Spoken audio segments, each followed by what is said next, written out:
And then this is, now what's interesting is the verses in the Quran that, if you look at all the deviant sects of Islam, all of them, without exception, focused on these verses. All of them. You look at every single deviant sect in the history of Islam, and they take hazy verses and they tell you what they mean. So the Qadariyya said, Allah said this, and that's why we say that there's no, Allah subhanahu wa ta'ala is completely left human beings free to do whatever they want. There's nothing stopping them from doing what they want. The Jabriyya said the opposite. And they used these verses in the Quran. Everybody used what they wanted. Now, Allah says, immediately after that, وَمَا يَذَّكَّرُ إِلَّا أُولِي الْأَلْبَابِ. And the only people that really understand this, the only people that really recollect what's being said here, are the people who use their intellects. If you don't have intellect when coming to the Quran leads people astray. The Quran becomes a book that you can find countless things in it. It's a holistic book. If you take part of the أَتُؤْمِنُونَ بِبَعْضِ الْكِتَابِ وَتَكْفُرُونَ بِبَعْضِ, do you believe in some of the book and reject other parts of the book? And that's what some of these sects do, because the people that say God is in a direction, and there are people, we have people, that's a popular madhab these days. There are people that say God is in a physical direction, which is folk, which is very weird because China's under us.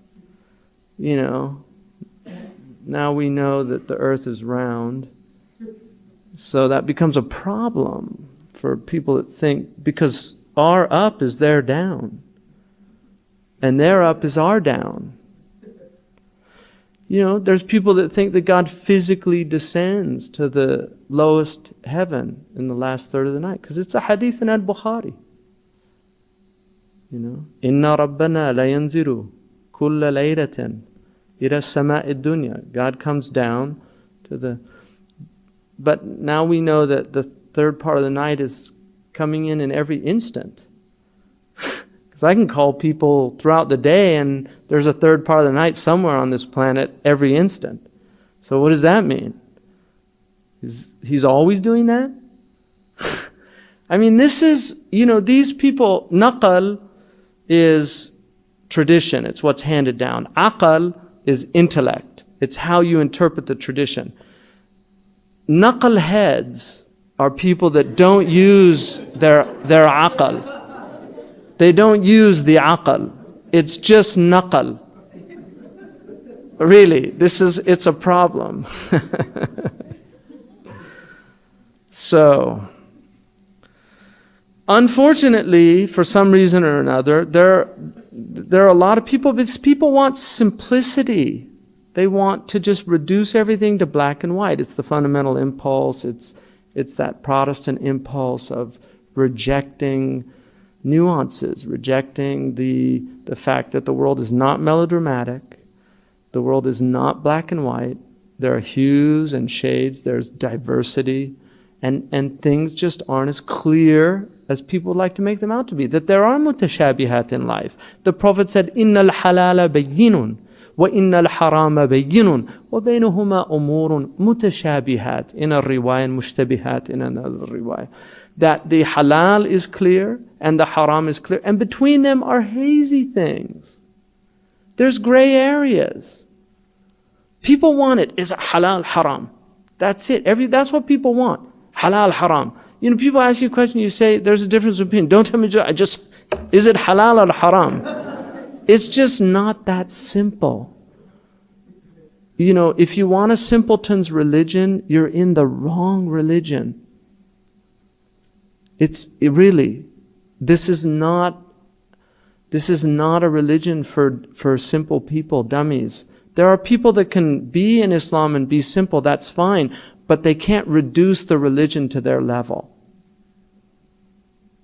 The religion is celestial. If they want to pull it down to their terrestrial level, then they're doing a grave disservice to this religion, because it's something very high.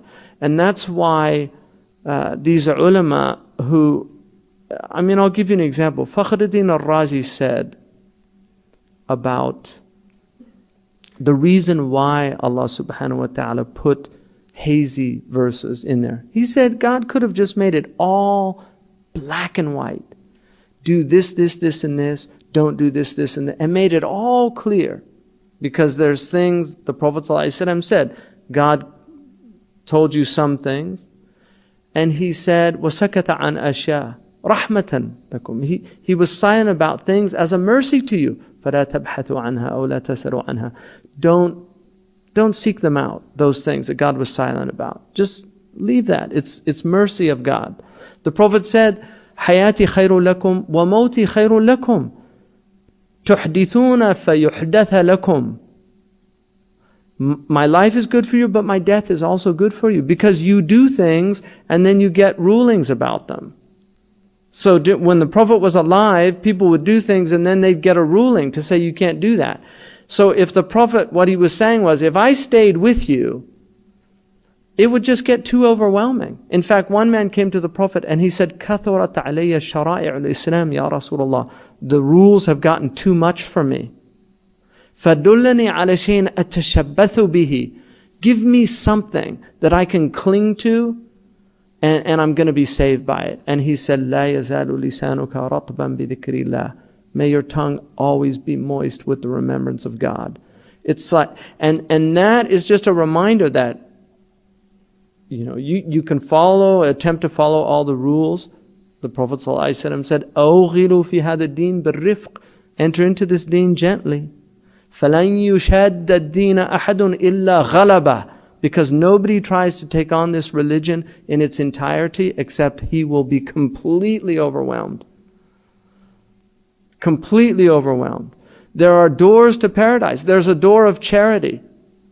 Some people that door's not open to. Some people it's open to. But then there's the door of fasting. Some people that door's not open to. Other people, that's the door they go to paradise by. The 8 doors. And Abu Bakr said, does anybody go through all 8? And he said, yes, and I hope that you'll be one of them. But Abu Bakr did more before Fajr than most people do in their month.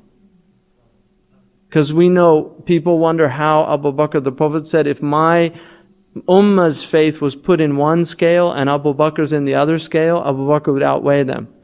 At Fajr, the Prophet once asked, did anybody visit a sick person this morning? Abu Bakr said, I did, Ya Rasulullah. He said, did anybody give charity this morning? Abu Bakr, I did, Ya Rasulullah. Did anybody wake up fasting this morning? Abu Bakr, I did, Ya Rasulullah. Did anybody follow a funeral janazah this morning? Abu Bakr, I did, Ya Rasulullah. This was before Fajr.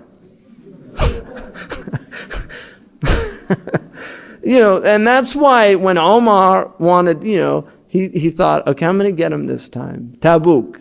Really, Omar used to compete, he wanted, because he was the second best, and he wanted, it's like the one that tries harder, the second person. And he said, Tabuk, I'm going to give half my money for this expedition, and I'm going to finally get Abu Bakr. I'll outdo him this time. So he brings half his money, just really excited, and Prophet, mashallah. And then Abu Bakr comes and puts his money down. The Prophet said to Omar, what did you leave for your family? He said, I left half. And then he looked at Abu Bakr and he said, what did you leave for your family? He said, Taraktu lahum Allah wa rasuluhu. I left for them God and His Messenger. He gave it all. And at that point, Omar said, I'm never going to try to compete with this man. So, this modern impulse to reduce this religion to slogans, to reduce it to simplistic formulas, it's not going to work. And like I said, it's a disservice to the religion. Fakhruddin al-Razi said the reason that Allah has given us this complexity is because, he gives several reasons, but among them he says, is, had it all been spelled out, black and white, no difficulties, we would have been like automatons. There would have been no diversity. There would only been one madhab, one way of doing things, and everybody had to follow it. That's not human nature. You will never have all of humanity agreeing on any one thing. And so diversity is our nature. There are people that are strict, so there's all these hadith that suit those strict people. There are people that are lenient. There's all these other hadiths that suit those lenient people. There are people that really like to be strict on themselves and on others. And there's all these hadiths that they're going to find that they fit them perfectly. They seem to know all those hadiths. They don't know any of the other hadiths about leniency and being, but they know all those. That's the vastness of Islam. Is that, and then there's people that incline towards certain things that don't incline towards other things. And it's all there in the Prophet ﷺ Sunnah. So he says that vastness is the universality of Islam. And when you have a book that is nuanced, that is subtle, that can be interpreted on many different levels, it's going to encourage the universality. It's going to complement that aspect of humanity. And then he says another important aspect is that everybody wants to prove their point. So when they take a position about something in the Quran, they're going to work really hard to strengthen their position. So it forces a type of study. If everybody agreed on it, people wouldn't be studying. Like today, for the people that were in my Maliki class, I was talking about the difference between the sadl and the qabd. If there wasn't a difference of opinion, everybody would just be doing this and nobody would know why they're doing it other than that's what everybody does. But because there's a difference of opinion, it forces you to look at the hadiths, it forces you to know the people that had this opinion, why they had that opinion, and then what their dalil was and why. And so it creates a type of intellectual engagement with the tradition that would not otherwise exist, which is very important. I mean, one of the things, people tell me all the time, Muslims are always arguing over stupid things, like the moon sighting. Every year we have this argument. Why can't we just work it out? Well, it is amazing that we are an ummah that still cares about these things that much to where they're actually important. Because a lot of religions don't even care about these things anymore, and they're like, who cares? What's the big deal? And that's their attitude towards their religion. But for Muslims, they do care. They want to do the right thing, and there's different opinions about what the right thing is, and they get passionate about it. Now, sometimes they become overzealous, and that's a problem. But better in some ways to be overzealous than to be dead spiritually as a community, to not have any real zeal about your faith or your religion. So I don't think that's a negative about the Muslims. What we're lacking is civil society. What we're lacking is adab al-ikhtilaf. And one could argue that we've never had it universally in the Muslim Ummah. I'll give you a few examples just to point this out. Imam al-Tabari, his house was stoned by students of the Hanbali Madrasa in Iraq when he was teaching because he didn't consider Ahmad a faqih. So they went and stoned his house. Imam al-Nasa'i was stomped to death by one of the greatest muhaddithin in Muslim history. He was literally stomped to death in a masjid.